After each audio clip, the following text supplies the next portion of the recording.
I'll be damned. I like an MCU movie.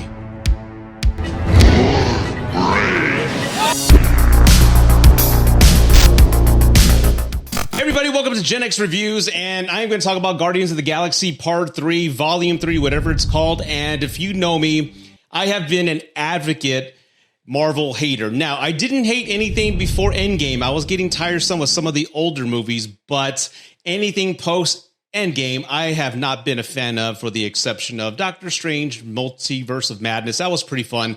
And of course, Spider-Man with all three Spideys coming back. That was okay.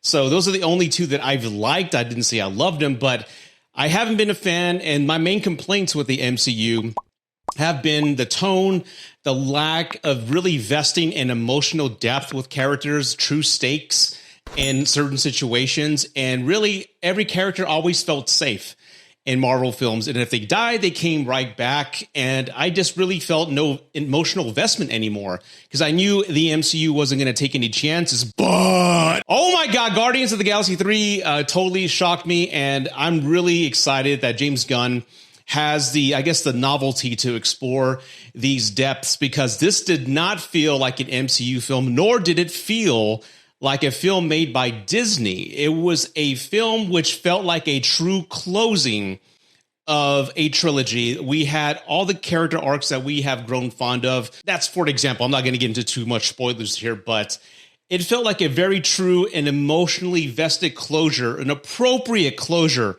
for all the characters we've grown to love. And to be honest, the Guardians of the Galaxy films, for me, I have loved, and again, they've always felt separate from the MCU universe. I know they were involved in Infinity War, etc., but they always felt like they were in the hands of a true filmmaker, James Gunn. It didn't feel like a copy and paste other, Thor, Love and Thunder, or all the other bullshits that came out.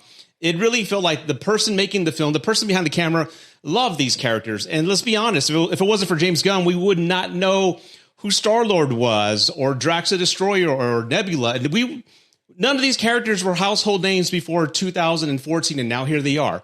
And I have to admit, watching Guardians again, to give you a synopsis, Rocket the Raccoon's injured, and the team has to go to a certain place to recover a certain code to therefore work on him to heal him. But in the interim, we're vested going back to Rocket's past.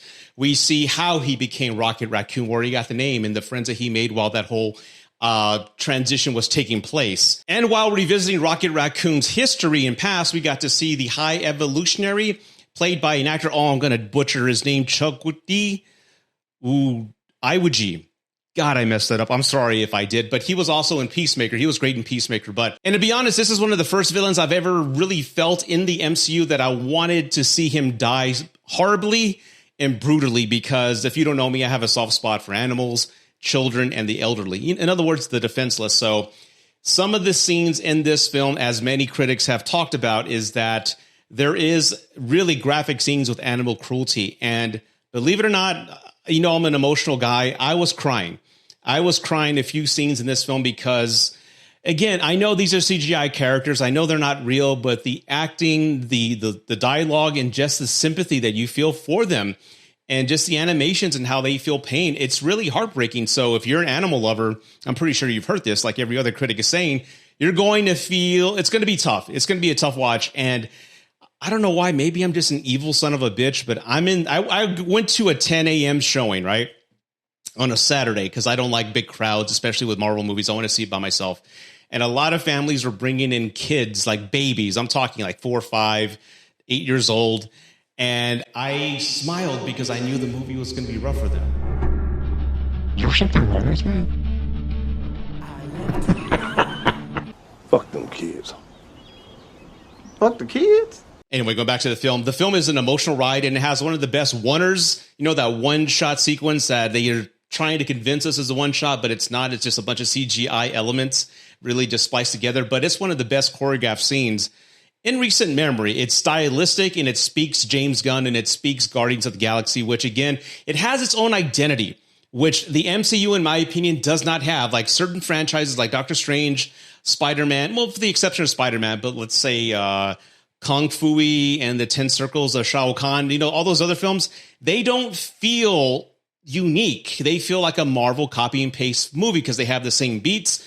And again, there's no consequences. You kill Nick Fury, he comes back. You kill Nebula, she comes back. But I have to admit, the key amongst all the praise I've been giving this film, but the main part in this film that I loved and I want to speak about is Nebula's resurrection.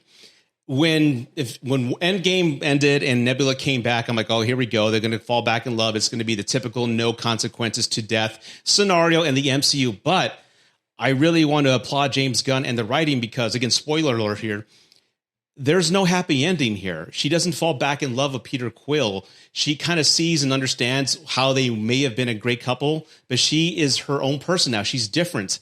And there's no happy ending there. So again, I think this is really one of the first deaths outside of Tony, but one of the first deaths in the MCU that had a true consequence. It didn't end like we expected it to end. And I love that it had balls to do it. Guardians of the Galaxy 3 is the MCU movie I've always wanted. It's dark. There are emotional stakes. There are risks and there's consequences to actions. And I wish that more of those films had really the ability to go dive in those dark realms. I know it's not kid friendly. I know a family of 4 on a Saturday afternoon that's not for them and that's their main demographic, but that's the true essence of storytelling. We want to feel connected to these characters. It doesn't matter what color skin they are. If they're well written and they go through emotional tragedies that we all can relate to, that's what connects us. And that's what connected me to this film. And Guardians of the Galaxy 3 is one of the best MCU films, in my opinion. I did a ranking. It's in my top 3. It's the best of the trilogy. And again, this only gives me further joy knowing that the man who made this film is now in the realms of controlling the DCU. So if this is a taste, a snippet of what the DCU is going to be, I am an excited man.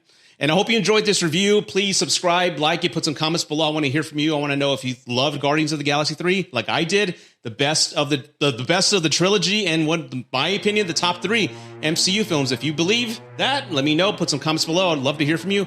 As always, thank you for watching Gen X Reviews. Sorry for the lack of reviews lately, but I have a lot of people moving in my house. I'm engaged. A lot of things are going on, and I'm a happy man. And thank you so much for your patience, and I will see you next time. Bye.